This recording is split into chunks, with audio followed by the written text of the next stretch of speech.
Hello दोस्तों, स्वागत है आप सभी का आपके अपने यूट्यूब चैनल पर इंग्लिश वाले पांडे सर। मैं पांडे सर आप सभी का स्वागत करता हूं। प्यारे बच्चों, सामाजिक विज्ञान एक बहुत ही महत्वपूर्ण विषय है कक्षा 10 वाले बच्चों के लिए, जिसमें महत्वपूर्ण एमसीक्यू जो पूरी किताब का निचोड़ है, अर्थात पूरी किताब से इम्पॉर्टेंट एमसीक्यू का जो संग्रह है मैं इस वीडियो में लेकर आया हूं। इससे पहले बेटा मैंने एक वीडियो करवा चुका हूं, उसमें 20 एमसीक्यू और वर्णनात्मक प्रश्न जैसे कि दीर्घोत्तरीय, लघुत्तरीय, अतिलघुत्तरीय प्रश्नों की श्रृंखला मैंने करवाई है। वह वीडियो का जो लिंक है वो डिस्क्रिप्शन में आपको मिल जाएगा। आप लोग उस वीडियो को जो है पहले देख लीजिएगा, ठीक है। और उसी के आगे 20 एमसीक्यू जो मैंने करवा चुका हूं, उसी के आगे 40 एमसीक्यू और लेकर आया हूं, जो इस वीडियो में आपको बहुत ही डीपली समझाया जाएगा। तो आप लोग क्या करिएगा, उस वीडियो को देखिए और इस वीडियो को देखिए, ठीक है। तो चलते हैं बिना किसी देरी किए हुए सीधा टॉपिक पर चलते हैं बेटा। तो सामाजिक विज्ञान का कक्षा 10 का 2024 के लिए है बेटा, ये पूरी किताब का निचोड़ कह लीजिए, ठीक है। पूरी किताब से एमसीक्यू लिए गए हैं जो कि बहुत ही महत्वपूर्ण, जो कि बार बार परीक्षा में पूछा जाता है। उसी एमसीक्यू को इसमें क्या किया गया है, सम्मिलित किया गया है। सिर्फ आपको इतना पढ़ लेना है और इससे बाहर नहीं आएगा, ये मेरा वादा आपसे है। इससे बाहर आप नहीं आना है, ये मैं कह रहा हूं, ठीक है। 40 महत्वपूर्ण एमसीक्यू इसमें हैं और इससे पहले वाली वीडियो में 20 महत्वपूर्ण एमसीक्यू करवा चुके हैं। यही बार बार परीक्षा में पूछा जाता है, ठीक है। जैसे देखिए क्या होता है, इसमें कुछ इंपॉर्टेंट टॉपिक होते हैं और उसी इंपॉर्टेंट टॉपिक से ही हर बार क्या होता है, परीक्षा में प्रश्न बनते हैं। बस थोड़ा सा इधर उधर क्या कर दिया जाता है, बदल दिया जाता है। बाकी एक ही चीज रहती है बेटा, कोई परेशान होने वाली बात नहीं है। बस आप इतना पढ़िए और इसी से क्या हो जाएगा, आपका पूरा पूरा क्वेश्चन फंस जाएगा, ठीक है। तो चलिए बिना किसी देरी किए हुए क्वेश्चन नंबर 1 पर चलते हैं। और क्वेश्चन नंबर 1 आपका कह रहा है, कह रहा फ्रांस में गणतंत्र की घोषणा किस वर्ष हुई, ठीक है। पहला क्वेश्चन आपका है, कह रहा जो फ्रांस है ना, फ्रांस में गणतंत्र की घोषणा कब हुआ था, किस वर्ष हुआ था, ठीक है। फ्रांस में गणतंत्र की घोषणा किस वर्ष हुआ था। ऑप्शन आपके 4 हैं, सन 1815 में, सन 1830 में, सन 1848 में और सन 1871 में, ठीक है। कह रहा है कि फ्रांस में गणतंत्र की घोषणा किस वर्ष हुआ था। आपके ऑप्शन दिए गए हैं, ठीक है। 1815, 1830 और 1848 और 1871। तो आप लोग जानते हैं, बहुत ही प्यारा क्वेश्चन है बेटा, बहुत ही महत्वपूर्ण क्वेश्चन है। सर कब हुआ था, सन 1848 में। ऑप्शन नंबर आपका एकदम सी एकदम सही है। ये कब हुआ था, सन 1848 में हुआ था। फ्रांस में गणतंत्र की घोषणा कब हुई थी, सन 1848 में हुई थी, ठीक है। अब इसी से एक क्वेश्चन और बनता है, कह रहा है इसी से एक क्वेश्चन और बनेगा क्वेश्चन कि राष्ट्रवाद का प्रारंभ किस देश से हुआ था, ठीक है। किसका, राष्ट्रवाद का प्रारंभ किस देश से हुआ था। तो याद रखिएगा, राष्ट्रवाद का प्रारंभ कहां से हुआ था, फ्रांस से हुआ था, ठीक है। एक क्वेश्चन इसी में बना लेगा, कहेगा कि राष्ट्रवाद का प्रारंभ कहां से, किस देश से हुआ था। राष्ट्रवाद का प्रारंभ किस देश से हुआ था।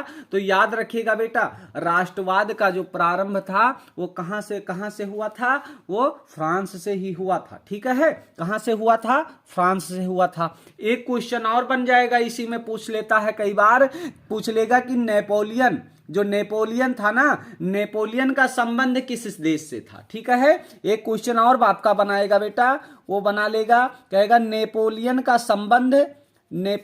संबंध किस देश से हुआ था, किस देश से था, नेपोलियन का संबंध किस देश से था। तो वो भी याद रखिएगा, नेपोलियन का संबंध किस देश से था, फ्रांस से ही था, ठीक है। नेपोलियन का संबंध कहां से था, फ्रांस से ही था, ठीक है। पूछ लेगा कि नेपोलियन का संबंध किस देश से था। ये 2023 में पूछा गया था, 2020 में पूछा गया था, नेपोलियन का संबंध किस देश से था। तो नेपोलियन का संबंध किस देश से था, फ्रांस से था, ठीक है। और दूसरा हमने क्वेश्चन बताया था कि राष्ट्रवाद का प्रारंभ किस देश से हुआ था? तो राष्ट्रवाद का प्रारंभ भी कहां से हुआ था? फ्रांस से ही हुआ था। ठीक है, राष्ट्रवाद का प्रारंभ कहां से हुआ था? फ्रांस से हुआ था। ठीक है, और एक क्वेश्चन है यह है कि फ्रांस में गणतंत्र की घोषणा किस वर्ष हुई थी? तो सन कब हुई थी? सन 1848 में फ्रांस में क्या हुआ था? फ्रांस में गणतंत्र की क्या हुई थी? गणतंत्र की घोषणा हुई थी। ठीक है, कब? सन 1848 में। ठीक है, सन 1848 में फ्रांस की क्या हुई थी? जो है घोषणा हुई थी गणतंत्र की। ठीक है, तो चलिए क्वेश्चन नंबर 22। देखो 20 क्वेश्चन हम ऑलरेडी करवा चुके हैं बेटा, इसीलिए क्वेश्चन नंबर हमने 21 डाला है। और इससे पहले वाली वीडियो है, डिस्क्रिप्शन में आपको लिंक मिल जाएगी, आप उसको वीडियो देख लीजिएगा। ठीक है, और 21वां क्वेश्चन 20 ऑलरेडी है, 21 ये है, और क्वेश्चन नंबर अगला क्या है? 22 नंबर। क्वेश्चन नंबर 22 है, आपका कह रहा है कि जर्मनी के एकीकरण में मुख्य भूमिका किसकी थी? ठीक है, किसकी एकीकरण में? जर्मनी के एकीकरण में मुख्य भूमिका किसकी थी? ऑप्शन आपके हैं गैरिबाल्डी, ऑटो वान बिस्मार्क, नेपोलियन और इनमें से कोई नहीं। ठीक है, कह रहा है जर्मनी के एकीकरण में मुख्य भूमिका किसकी थी? ठीक है, किसकी थी? जर्मनी के एकीकरण में मुख्य भूमिका किसकी थी? ऑप्शन नंबर ए है गैरिबाल्डी, ऑटो वान बिस्मार्क, नेपोलियन और इनमें से कोई नहीं। तो आप लोग बताइएगा, क्वेश्चन नंबर 22 का ऑप्शन नंबर बी एकदम सही है।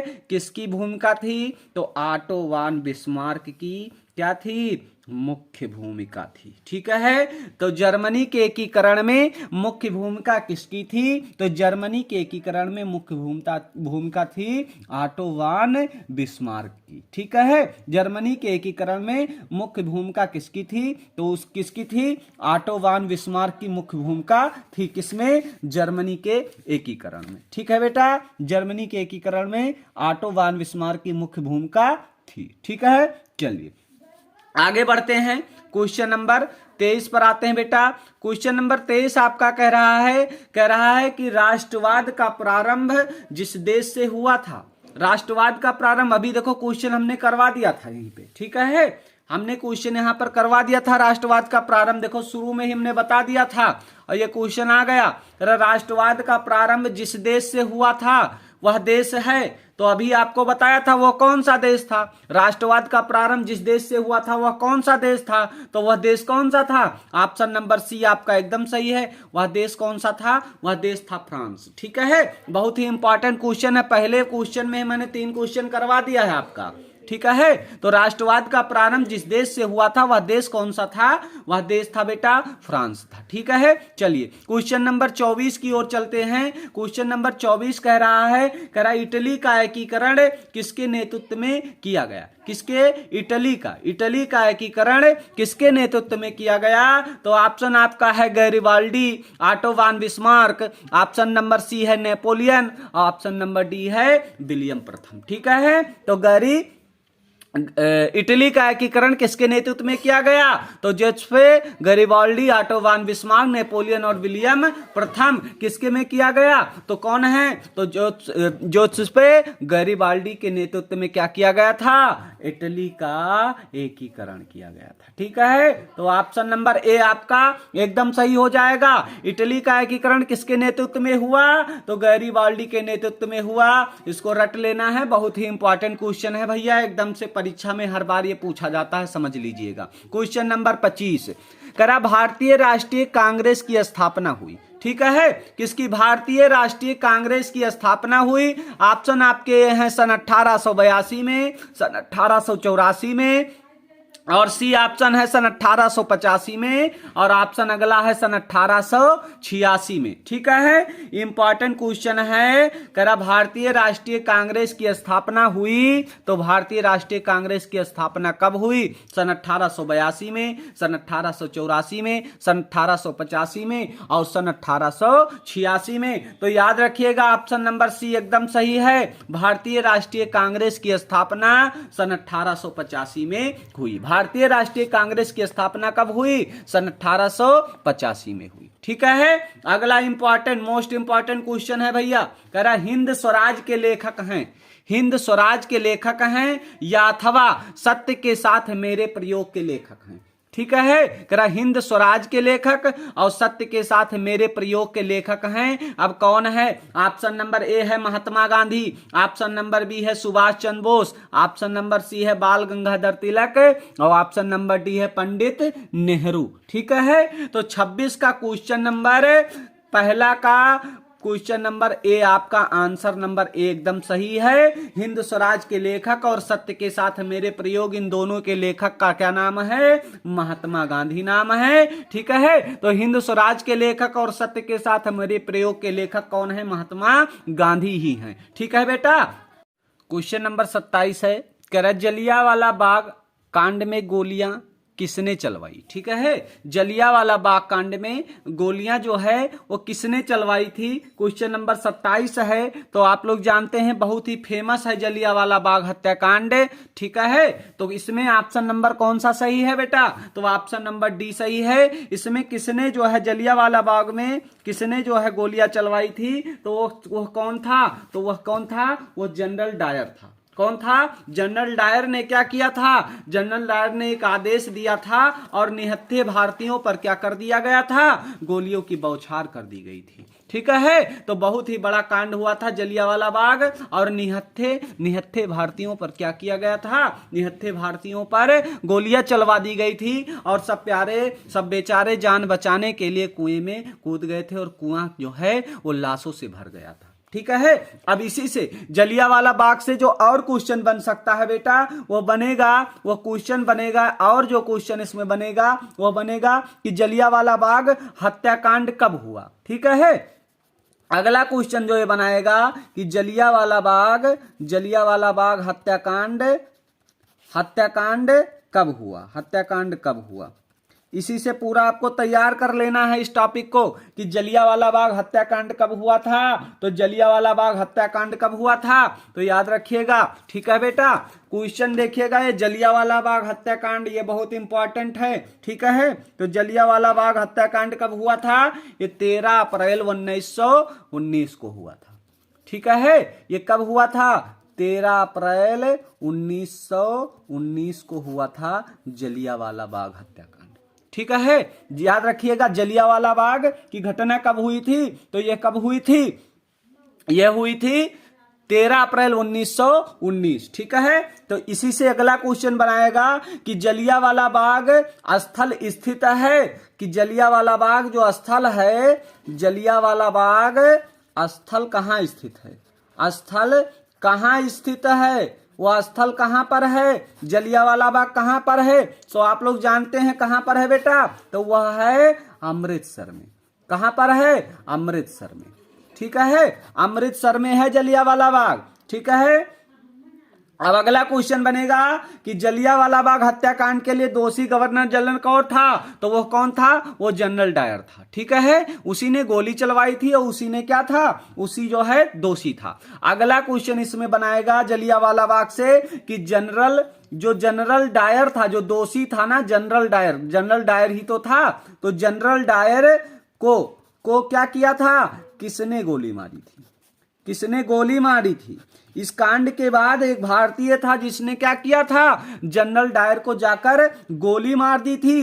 तो वह बहुत ही महान थे। कौन थे? ऊधम सिंह जी थे। ऊधम सिंह जी ने क्या किया था? जनरल डायर को जाकर गोली मार दी थी। ठीक है, तो इतने क्वेश्चन आपके क्या हो जाएंगे? इतने क्वेश्चन आपके जलियांवाला बाग से इंपॉर्टेंट हैं। इसी में से आएंगे, इससे बाहर एक भी क्वेश्चन नहीं आएंगे। इतना ही क्वेश्चन बनता है, इसको आप देख लीजिएगा। जलियांवाला बाग हत्याकांड कब हुआ? 13 अप्रैल 1919 को हुआ। जलियांवाला बाग स्थल कहां स्थित है? अमृतसर में है। जनरल डायर को किसने गोली मारी थी? तो ऊधम सिंह ने क्या किया था? जनरल डायर को गोली मार दी थी। ठीक है, चलिए अगला क्वेश्चन देख लेते हैं। ठीक है, तो यह क्वेश्चन नंबर 27 हो गया। क्वेश्चन नंबर 28 की ओर चलते हैं। कह रहा है चोरी चौरा कांड कब हुआ था? ठीक है, क्वेश्चन नंबर 28 आपका है, कह रहा है चोरी चौरा कांड कब हुआ था? तो चोरी चौरा कांड कब हुआ था? यह हुआ था सन 1922 में। ठीक है, इंपॉर्टेंट क्वेश्चन लगा के चलिएगा। चोरी चौरा कांड कब हुआ था? यह हुआ था सन 1922 में। ठीक है, क्वेश्चन नंबर 29 की ओर ओर चलते हैं। कह रहा देश की प्रथम जूट मिल कहां स्थापित की गई। ठीक है, देश की प्रथम जो जूट मिल थी ना वो कहां पर स्थापित की गई। ऑप्शन आपके हैं वाराणसी में, मद्रास में, कलकत्ता में और बंबई में। तो वह कहां पर स्थापित की गई थी, वह कलकत्ता में स्थापित की गई थी। ठीक है, तो देश की प्रथम जूट मिल कहां स्थापित की गई थी, कलकत्ता में स्थापित की गई थी। ठीक है, क्वेश्चन नंबर 30 की ओर चलते हैं।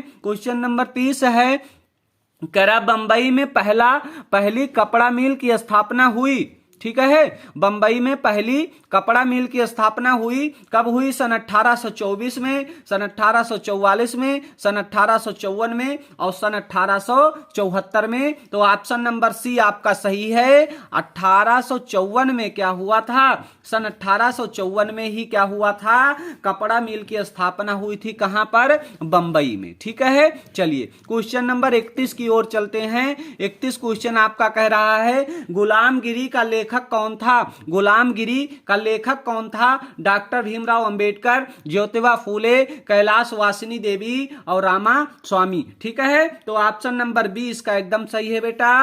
जो है गुलामगिरी के लेखक कौन थे, तो ज्योतिबा फूले थे गुलामगिरी लेख के लेखक। ठीक है, क्वेश्चन नंबर 32।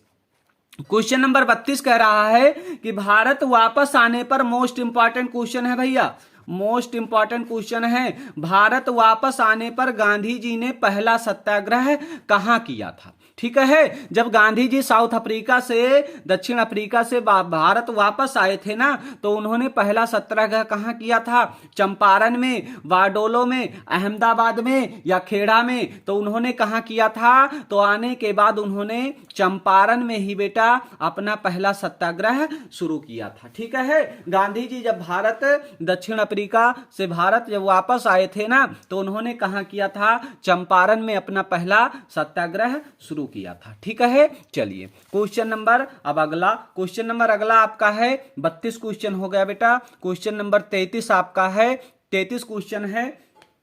ये देखो अभी तो ये गलत हो गया बेटा, ये अभी हमने करवा चुके हैं, लेकिन देख लो भारतीय राष्ट्रीय कांग्रेस की स्थापना कब हुई थी। ये क्वेश्चन आपको करवा चुके हैं, सन 1885 में हुई थी। ये क्वेश्चन आपको ऑलरेडी करवा चुके हैं। ठीक है, तो क्वेश्चन नंबर 34 देखते हैं। इनमें से कौन बहुजन समाज पार्टी का संस्थापक है। ठीक है, इनमें से कौन क्या है, बहुजन समाज पार्टी बीएसपी का कौन सा संस्थापक है, काशीराम, साहू महाराज, बी.आर. अंबेडकर और ज्योतिबा फूले। तो कौन है, तो वह है काशीराम है। कौन है, काशीराम ही है। इनमें से कौन सा बहुजन समाज पार्टी का संस्थापक है, तो वह कौन है, वह काशीराम है। ठीक है, चलिए क्वेश्चन नंबर 35 की ओर चलते हैं बेटा।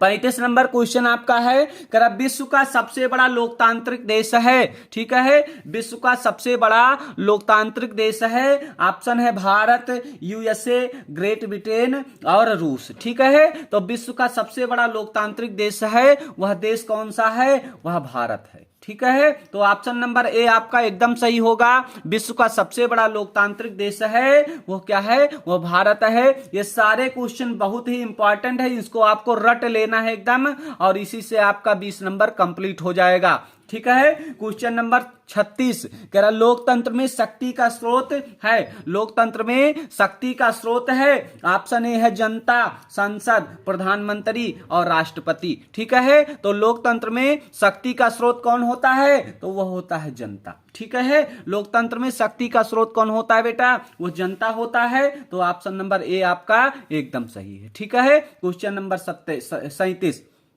इंपॉर्टेंट क्वेश्चन है, महात्मा गांधी अफ्रीका से कब वापस आए थे। तो महात्मा गांधी अफ्रीका से आने के बाद कौन सा सत्याग्रह चालू किया था, कहां पर, तो चंपारण में उन्होंने शुरू किया था। और कब आए थे, सन 1914 में, सन 1915 में, सन 1918 में और सन 1919 में। तो गांधी जी अफ्रीका से कब आए थे, सन 1915 में आए हुए थे गांधी जी। कहां से, अफ्रीका से। ठीक है, तो चलिए क्वेश्चन नंबर 38 की ओर चलते हैं बेटा।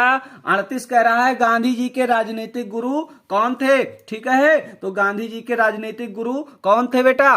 ठीक है, देखिए ये भी क्या है, ये बेटा ये कई बार पूछा जा चुका है प्रश्न, इसको मोस्ट इंपॉर्टेंट लगा के चलिएगा। गांधी जी का जो राजनीतिक गुरु थे ना, उसको कई बार इसने परीक्षा में पूछ लिया है, ठीक है भैया, इसको आपको क्या करना है, इसको मोस्ट इंपॉर्टेंट लगाकर चलना है। और बहुत ही महत्वपूर्ण क्वेश्चन ये है भी कि गांधी जी के राजनीतिक गुरु कौन थे। तो आप लोगों को सबको पता है कौन थे, गोपाल कृष्ण गोखले थे। ऑप्शन नंबर बी आपका एकदम सही है। गांधी जी के राजनीतिक गुरु कौन थे, तो गोपाल कृष्ण गोखले थे गांधी जी के राजनीतिक गुरु। ठीक है, ऑप्शन नंबर बी एकदम सही है। गांधी जी के राजनीतिक गुरु कौन थे, तो गोपाल कृष्ण गोखले थे। क्वेश्चन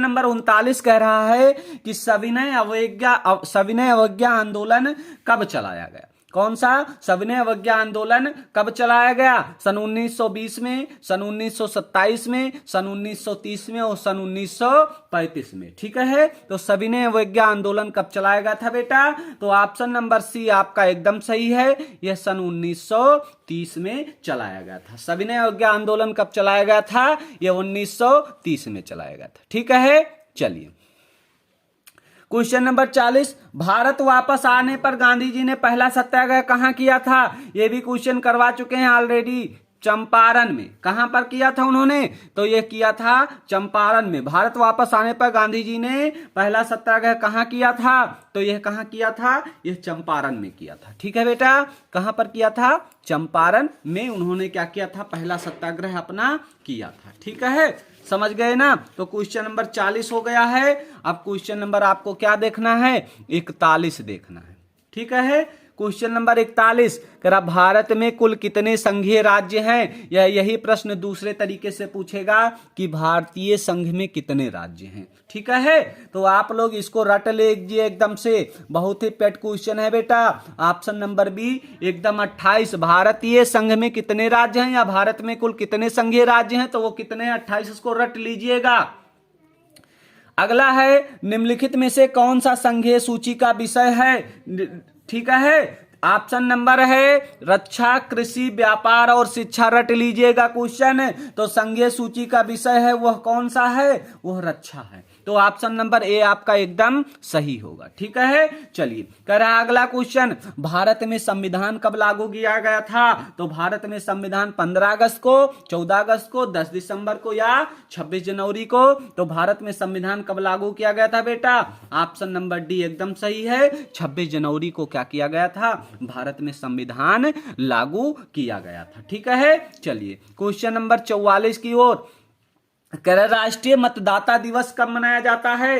राष्ट्रीय मतदाता दिवस मनाया जाता है 24 जनवरी को, 25 जनवरी को, 27 जनवरी को और 28 जनवरी को। तो राष्ट्रीय मतदाता दिवस कब मनाया जाता है, यह 25 जनवरी को मनाया जाता है। ठीक है, चलिए अगले क्वेश्चन पे आते हैं। जरा संविधान के अनुसार भारत की राजभाषा है, जो भारत की राजभाषा है बेटा, ठीक है, संविधान के अनुसार की बात कर रहा है। ठीक है, वैसे तो आपका राजभाषा कौन सा है, ठीक है, लेकिन संविधान के अनुसार, तो संविधान के अनुसार भारत की राजभाषा संस्कृत हो जाएगी। ऑप्शन नंबर सी सही है। वैसे जो राजभाषा है आपकी क्या है, हिंदी है। ठीक है, संविधान के अनुसार भारत की राजभाषा वो क्या हो जाएगा, वह संस्कृत हो जाएगा। ठीक है, चलिए तो ऑप्शन नंबर सी इसका सही है। संविधान के अनुसार भारत की राजभाषा संस्कृत है। क्वेश्चन नंबर 46, भारत में शिक्षक दिवस कब मनाया जाता है। तो भारत में शिक्षक दिवस कब मनाया जाता है, तो ये बेटा 5 सितंबर को मनाया जाता है। ऑप्शन नंबर सी सही है कि भारत में क्या मनाया जाता है, शिक्षक दिवस 5 सितंबर को मनाया जाता है। ठीक है, क्वेश्चन नंबर 47 की ओर कि भारत में यहां औरतों के लिए आरक्षण की व्यवस्था है। भारत में यहां औरतों के लिए आरक्षण की व्यवस्था है, वो कहां पर है, लोकसभा में है, विधानसभा में है, मंत्रिमंडल में है या पंचायती राज की संस्थाओं में है। ठीक है, तो भारत में यहां औरतों के लिए आरक्षण की व्यवस्था कहां पर है, तो वह ऑप्शन नंबर डी है, पंचायती राज की संस्थाओं में भारत के लिए क्या है, भारत में महिलाओं के लिए आरक्षण की व्यवस्था है। ठीक है, तो चलिए क्वेश्चन नंबर अब 48 की ओर चलते हैं बेटा, क्वेश्चन नंबर 48 की ओर। ठीक है, क्वेश्चन नंबर, अब आप लोग कौन सा देखेंगे, क्वेश्चन नंबर देखेंगे 48। ठीक है बच्चा, क्वेश्चन नंबर 48 आपका कह रहा है कि दो राज्यों के बीच वस्तुओं का आदान प्रदान कहलाता है। क्या कहलाता है? दो राज्यों के बीच की बात कर रहा है। ठीक है, किसके? दो राज्यों के बीच। ठीक है, अगर दो देशों के बीच कहता तो यह अंतरराष्ट्रीय हो जाता, लेकिन राज्य के बीच कह रहा है व्यापार, तो राष्ट्रीय व्यापार हो जाएगा। ठीक है, राज्यों के बीच वस्तुओं का आदान प्रदान क्या कहलाता है? राष्ट्रीय व्यापार कहलाता है। और दो देशों के बीच का आदान प्रदान क्या कहलाता है? अंतरराष्ट्रीय व्यापार कहलाता है। तो ऑप्शन नंबर ए एकदम सही है। कौन सा व्यापार? राष्ट्रीय व्यापार। ठीक है, क्वेश्चन नंबर 49 है, कह रहा भारत में वायु परिवहन का राष्ट्रीयकरण कब किया गया था? भारत में वायु परिवहन का राष्ट्रीयकरण कब किया गया था? सन 1950 में, सन 1953 में, सन 1960 में और सन 1998 में। तो भारत में वायु परिवहन का राष्ट्रीयकरण कब हुआ था? सन 1953 में हुआ था। कब हुआ था? सन 1953 में हुआ था। भारत में वायु परिवहन का राष्ट्रीयकरण सन 1953 में हुआ था। ठीक है, चलिए क्वेश्चन नंबर 50 कह रहा है, कह रहा बेल्जियम किस महाद्वीप में है? जो बेल्जियम है बेटा, ये सारे बहुत ही महत्वपूर्ण क्वेश्चन है। मैं कोई बता नहीं रहा हूं पर्सनली कि कौन सा महत्वपूर्ण है कौन सा नहीं। इसको आपको, ये पूरी किताब का निचोड़ है, पूरी किताब से ही इंपॉर्टेंट एमसीक्यू लिए गए हैं। ठीक है, तो बेल्जियम किस महाद्वीप में है? तो बेल्जियम आपका यूरोप में, उत्तरी अमेरिका में, एशिया में और ऑस्ट्रेलिया में। कह रहा बेल्जियम किस महाद्वीप में है? तो बेल्जियम आप लोग याद रखिएगा, बेल्जियम कहां पर है? बेल्जियम है यूरोप महाद्वीप। ठीक है, ऑप्शन नंबर ए इसका सही है। बेल्जियम किस महाद्वीप में है? तो बेल्जियम कहां पर है? बेल्जियम है यूरोप में। ठीक है, चलिए क्वेश्चन नंबर 51 की ओर चलते हैं। 51 नंबर क्वेश्चन कह रहा यूरोपीय संघ का मुख्यालय है। ठीक है, यूरोपीय संघ का मुख्यालय है। ऑप्शन ए है पेरिस, ऑप्शन बी है न्यूयॉर्क, ऑप्शन आपका सी, माफ कीजिएगा, ऑप्शन सी और ऑप्शन डी। ऑप्शन सी है जिनेवा और ऑप्शन डी है ब्रुसेल्स में। ठीक है, तो यूरोपीय संघ का मुख्यालय कहाँ है? ऑप्शन नंबर डी है, ये ब्रुसेल्स में क्या है? यूरोपीय संघ का मुख्यालय है। ठीक है, चलिए क्वेश्चन नंबर 52 की ओर चलते हैं। कह रहा निम्नलिखित देशों में कहां संघात्मक शासन नहीं है? ठीक है, निम्नलिखित देशों में कहां जो है संघात्मक शासन नहीं है? ठीक है भैया, निम्नलिखित जो देश हैं उन देशों में कहां संघात्मक शासन नहीं है? ठीक है, ऑप्शन आपके हैं भारत, बेल्जियम, संयुक्त राज्य अमेरिका और कहां पर है? श्रीलंका में। ठीक है, तो कहां पर नहीं है? निम्नलिखित देशों में संघात्मक शासन नहीं है, वो ऑप्शन आपके इसमें देखिएगा। देखिए जो है श्रीलंका में भी संघात्मक शासन नहीं है और संयुक्त राज्य अमेरिका में भी संघात्मक शासन नहीं है। ठीक है, तो आपको क्या करना है? दोनों में से कोई एक चूज कर लेना है बेटा। तो संयुक्त राज्य अमेरिका या श्रीलंका भी आप लगा सकते हैं, तो श्रीलंका में भी नहीं है। ठीक है, कहां पर? निम्नलिखित देशों में कहां संघात्मक शासन नहीं है? तो श्रीलंका में भी नहीं है और संयुक्त राज्य अमेरिका में भी नहीं है संघात्मक शासन। ठीक है, भारत में क्या है? संघात्मक शासन है। ठीक है, चलिए क्वेश्चन नंबर 53 की ओर चलते हैं। कह रहा है कि हिंदी किस प्रकार की भाषा है? तो हिंदी बात जानते हैं आप लोग, हिंदी क्या है? हिंदी राजभाषा है बेटा। ठीक है, हिंदी क्या है? राजभाषा है और संविधान के अनुसार राजभाषा क्या है? वो संस्कृत है। तो हिंदी किस प्रकार की भाषा है? तो हिंदी कैसी भाषा है? हिंदी राजभाषा है। ठीक है, ऑप्शन नंबर ए ही इसका क्या होगा? सही होगा। हिंदी कैसी है? तो हिंदी क्या है? राजभाषा ही है। ठीक है, चलिए अगला क्वेश्चन पे आते हैं बेटा। क्वेश्चन नंबर 54 आपका कह रहा विश्व मानव अधिकार दिवस कब मनाया जाता है? कौन सा दिवस? विश्व मानव अधिकार दिवस कब मनाया जाता है? ऑप्शन आपका है 15 अगस्त, दूसरा ऑप्शन है 2 अक्टूबर, तीसरा है 14 नवंबर और डी है 10 दिसंबर। ठीक है, कह रहा है विश्व मानव अधिकार दिवस कब मनाया जाता है? ठीक है, 4 ऑप्शन आपके साथ हैं, तो ऑप्शन नंबर डी इसका सही है। वो कब और कब मनाया जाता है? तो वह 10 दिसंबर को क्या किया जाता है? विश्व मानव अधिकार दिवस मनाया जाता है। ठीक है। चलिए क्वेश्चन नंबर अब आपका हो चुका है 54। अगले चलते हैं 55 नंबर की ओर। 55 नंबर आपका कह रहा है बेटा, कह रहा है कि निम्नलिखित में से कौन सा राज्य बॉक्साइट का प्रमुख उत्पादक है। ठीक है, क्वेश्चन नंबर 55 कह रहा है निम्नलिखित में से कौन सा राज्य बॉक्साइट का प्रमुख उत्पादक है। उड़ीसा है, पंजाब है, बिहार है या तमिलनाडु है। ठीक है, तो बॉक्साइट का जो प्रमुख उत्पादक राज्य है बेटा वो ऑप्शन नंबर ए आपका एकदम सही है। वो कौन सा राज्य है, वह उड़ीसा राज्य है। ठीक है, तो उड़ीसा राज्य क्या है, बॉक्साइट का प्रमुख उत्पादक है। ठीक है, चलिए क्वेश्चन नंबर 56 की ओर चलते हैं। आग्नेय चट्टानों में पाया जाने वाला खनिज है। आग्नेय चट्टानों में पाया जाने वाला खनिज है, फास्फेट है, नमक जिसे लवण बोलते हैं, जस्ता या ग्रेफाइट। ठीक है, तो आग्नेय चट्टानों में जो पाया जाने वाला खनिज है बेटा वो जस्ता है। ऑप्शन नंबर सी आपका एकदम सही है। आग्नेय चट्टानों में पाया जाने वाला जो खनिज है वो क्या है, वह है जस्ता है। ठीक है, चलिए क्वेश्चन नंबर 57 की ओर चलते हैं। निम्नलिखित में से कौन सा धात्विक खनिज है। ठीक है, निम्नलिखित में से कौन सा धात्विक खनिज है। चूना पत्थर, सल्फर, मैग्नीज और कोयला। ठीक है, निम्नलिखित में से कौन सा धात्विक खनिज है, तो वह कौन सा है बेटा, वह है मैग्नीज है। ऑप्शन नंबर सी आपका एकदम सही है। मैग्नीज क्या है, धात्विक खनिज है। ठीक है, क्वेश्चन नंबर 58 आपका है, कह रहा है सूती वस्त्र उद्योग का कच्चा माल है। सूती वस्त्र उद्योग का कच्चा माल है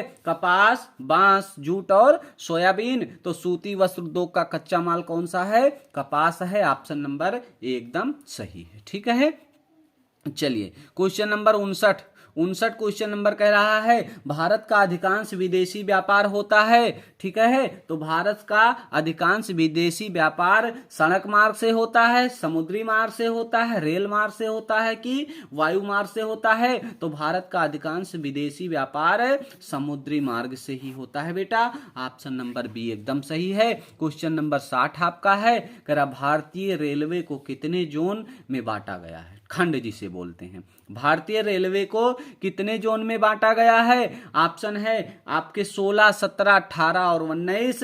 तो भारतीय रेलवे में 18 जोन होते हैं। कितने होते हैं, 18 खंड होते हैं भारतीय रेलवे में बेटा। तो इस तरीके से आपके 60 एमसीक्यू हो गए, 20 पहले वीडियो में, 40 इसमें। ये बहुत ही महत्वपूर्ण एमसीक्यू हैं सारे, इसी से क्वेश्चन आपका 20 फंस जाएगा। ये पूरी किताब का निचोड़ है, पूरी किताबों से बहुत मेहनत के बाद तैयार किया गया है सारे। ठीक है, तो आप लोग इसको क्या करिएगा, इसको पूरा देखिएगा। ठीक है, और पढ़िएगा मन लगा के। ठीक है बेटा, हंसते रहिए, मुस्कुराते रहिए, पढ़ते रहिए। धन्यवाद।